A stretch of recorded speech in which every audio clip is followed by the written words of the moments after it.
This is going to be a massive trade, right? Literally first 15 minutes of market open. Come on, boys. Just made $1,100 on that. All right, hello everyone. Welcome back to another video. It's Tuesday, the 25th of November. We're basically just chopping around in this pre-market here. You can see very balanced. We're hanging around this supply here from last week Thursday that had that massive drop, and we're kind of just basing over here, balance after yesterday's large rally. So what I'm going to be looking for is first, if we dip around here, if the same buyers are going to be there to then take the market long, or if we break above a strong buy and then start supporting, then take the market long as well to the 62s. But we might even pop up, fake out at the highs, and if that happens and I see a lot of strong selling at the highs, I would not be against shorting to target like the 700s and even lower to like the 90s. So I wouldn't be against that. If this level here breaks, if the 60s break, let's say the 60s break to the downside, I would also not be against shorting, because on the higher time frame, this might just be another lower high being put right over here. As you can see, it's just we're still in that downtrend, so this might just be another lower high being put. So we'll have to wait and see what intraday price action gives us, because this might just be a rally, a base, and then another drop, or it might be a rally, a base, and an even bigger rally. So we'll just have to wait and see until the market opens here in 2 minutes. And since yesterday, last night, and overnight in the pre-market, we've been rejecting this 29 level literally like 6 times already. And then with news of PPI, we rejected it once again, and then we started dropping to the downside from there. But everything right now is 50-50, so we'll have to wait and see what happens to price once we open up. So I'll be watching this area here on the book map, what sellers do around here. Yesterday we had a lot of strong buying, but it was a very slow rally up, very grindy. So, and we're right at that area of supply, so those buyers, if they're that slow and not really that excited to push price higher, they might be put in pain today with last week Thursday sellers if they smack it down again, which is possible. But we'll just have to wait and see on the price action on the open, because right now it's a little bit 50-50 for me. So let's see, I don't really want to be buying around here, but I do have it marked out in case I see something significant on the order flow. Nasdaq took out all the pre-market lows. Wow, and ES is still up here. So careful with fake outs here. Gonna be very careful with fake outs. Another thing to note is on this little wick here for 1:50 p.m. for me, Nasdaq did not take out yesterday highs or these pre-market highs, and ES did. These are yesterday highs. ES took it out. So that's a little bit of a divergence there. So there's a lot of buying coming in here on market open, but Nasdaq is still just hanging around the lows, which is a little bit concerning to me. So if Nasdaq fails and starts selling off, this might just be like a fake out move to the upside on ES. Yeah, Nasdaq's recovering a little bit.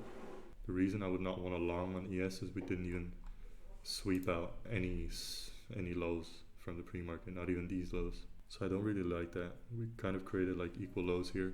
So I might be looking for a short anywhere here in that box that I drew. So we tapped our box here.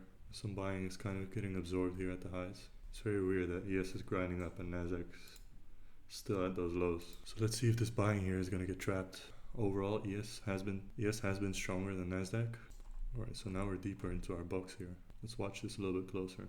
Nasdaq is still weak, under VWAP, at the lows. So if this buying gets trapped here in the highs and heavy selling starts coming in, there's just a lot of buying overall. Look, it's all green on the footprint here. There's a lot of buying coming in. Still inside this range here from the pre-market. A lot of buying. This is a lot of buying. We see these big blocks of orders, which we saw last week as well, on all the sell-offs, that these are usually going to get filled. So I'm looking here for a fake out above these highs while Nasdaq is still down there. Maybe a potential rejection of VWAP on Nasdaq for then a sell-off. So if we sweep above those highs, then we start rejecting, I would definitely look for a potential short, especially if Nasdaq's still so weak. But if Nasdaq starts catching a bid and start rallying up, maybe gets above VWAP, then that could be very bullish for the S&P as well. So let's zoom out a little bit here on bookmap. You can see a lot of buying at the highs, massive buying. Some offers got filled here. These blocks of orders are interesting to me for shorts. Looks like some trap buying at the highs. If I could get maybe a little pop up now towards the 26s, 27s with weaker buying, I would be willing to try that. Give me that pop. I'm gonna try this here. I would prefer to be targeting the 700s as a final target. Going for those pre-market lows. I did not wait for that pre-market high sweep because I saw like some trap buying here, all these offers filled. Buying here was failing to get over it. So in my eyes it was like worth it to try it. And Nasdaq's still weak, but we might just pump now and get over those pre-market highs, and then yeah, so be it. Could have waited for that, but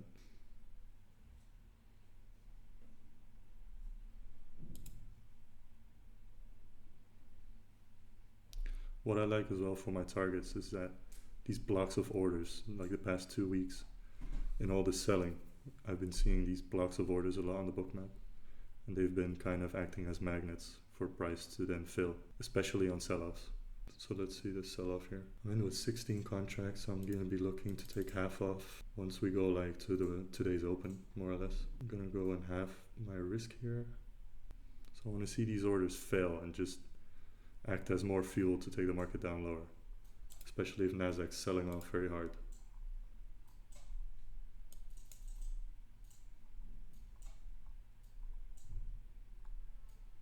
I'm gonna go ahead and go break even very soon.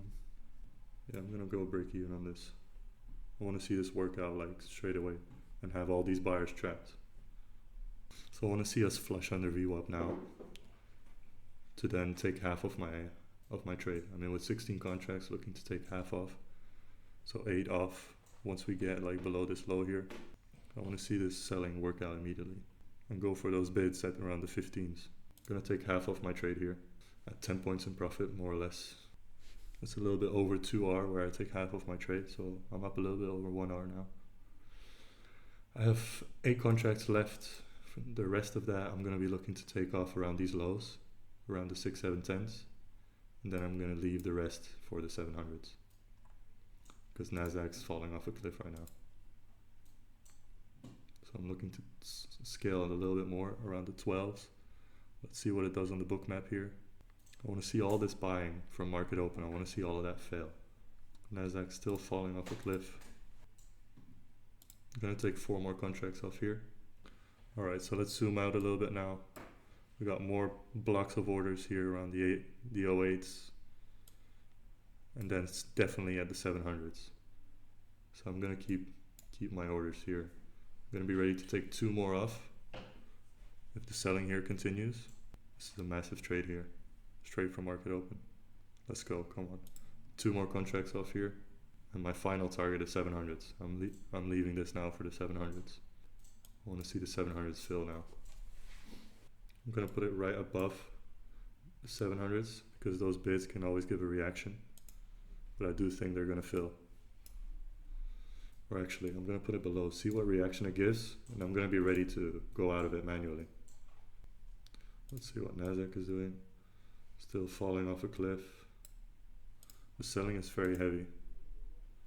Let's not get impatient here.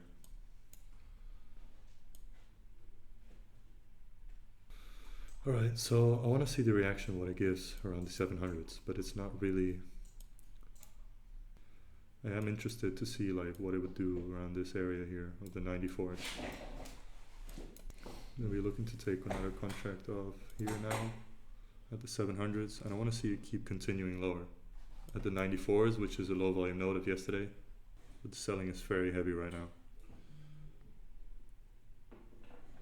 This is going to be a 32 point drop and trade. This is some massive selling coming in. I want to see it continuing because Nasdaq is still falling off a cliff. Yeah. As soon as I see a signal now to get out of the trade with some bullish reaction, I'm getting out. The selling is continuing here. Still very heavy selling coming in. This is insane, all the selling that's coming in here. I'm gonna trail my stop here. Come on, hit those 93s. I do believe it's gonna get hit now very soon. This is gonna be a massive trade, right? Literally first 15 minutes of market open. Come on, boys. Just made $1,100 on that. Insane trade. perfect rejection of our box that we drew from the pre-market. Stayed patient to see the trap buying at the highs, and then took it short here at the 26s. Let me show you my executions now. So here you go. I got in at the 26s with a 4-point stop at the 30s, literally right above the high day. Then I waited to see trap buying at the highs, which we saw literally right over here. You can see all that massive buying here right at the highs, where in the pre-market we rejected twice already over here and yesterday as well. So all of that buying was trapped at the highs. I viewed that as, if these buyers fail and they're not able to push above pre-market highs, well, they're going to be in pain if we start selling off. That together with Nasdaq failing to get even above VWAP and to the highs and just showing a lot of weakness, I was like, all right, let me anticipate this move and read this as trap buying with the weakness in Nasdaq as well. So once Nasdaq starts selling off, ES is going to follow. All these buyers are going to be in pain and they're going to get stopped out, which I then also said that I've been seeing these blocks of orders many times, and they usually act as magnets for when price wants to sell off. And then that's exactly what happened. Look, once we started selling off, it's literally just straight down. We're at the 85s already, which is insane. So yeah, there you go. That's literally my trade analysis. Let me show you on the footprint as well, just extra confirmation of trap buying at the highs. Look at all this positive delta here, not going anywhere, not able to push price higher. So yeah, and then I took partials along the way to protect myself from reversal. And yeah, a beautiful, a little bit over 3.3R trade, because I went in with a $330 of risk. And yeah, beautiful execution, very quick, 15 minutes into market open. And that's it, to be honest. I hope you guys enjoyed this analysis. If you have any questions about why I took the short or why I was watching this level. So yeah, if you enjoyed this video, please leave a like, comment, and subscribe. Let me know if you have any questions, and I'll be sure to get back to you in the comments and even making a video about it. So yeah, hope you enjoyed it, and I'll see you in the next one.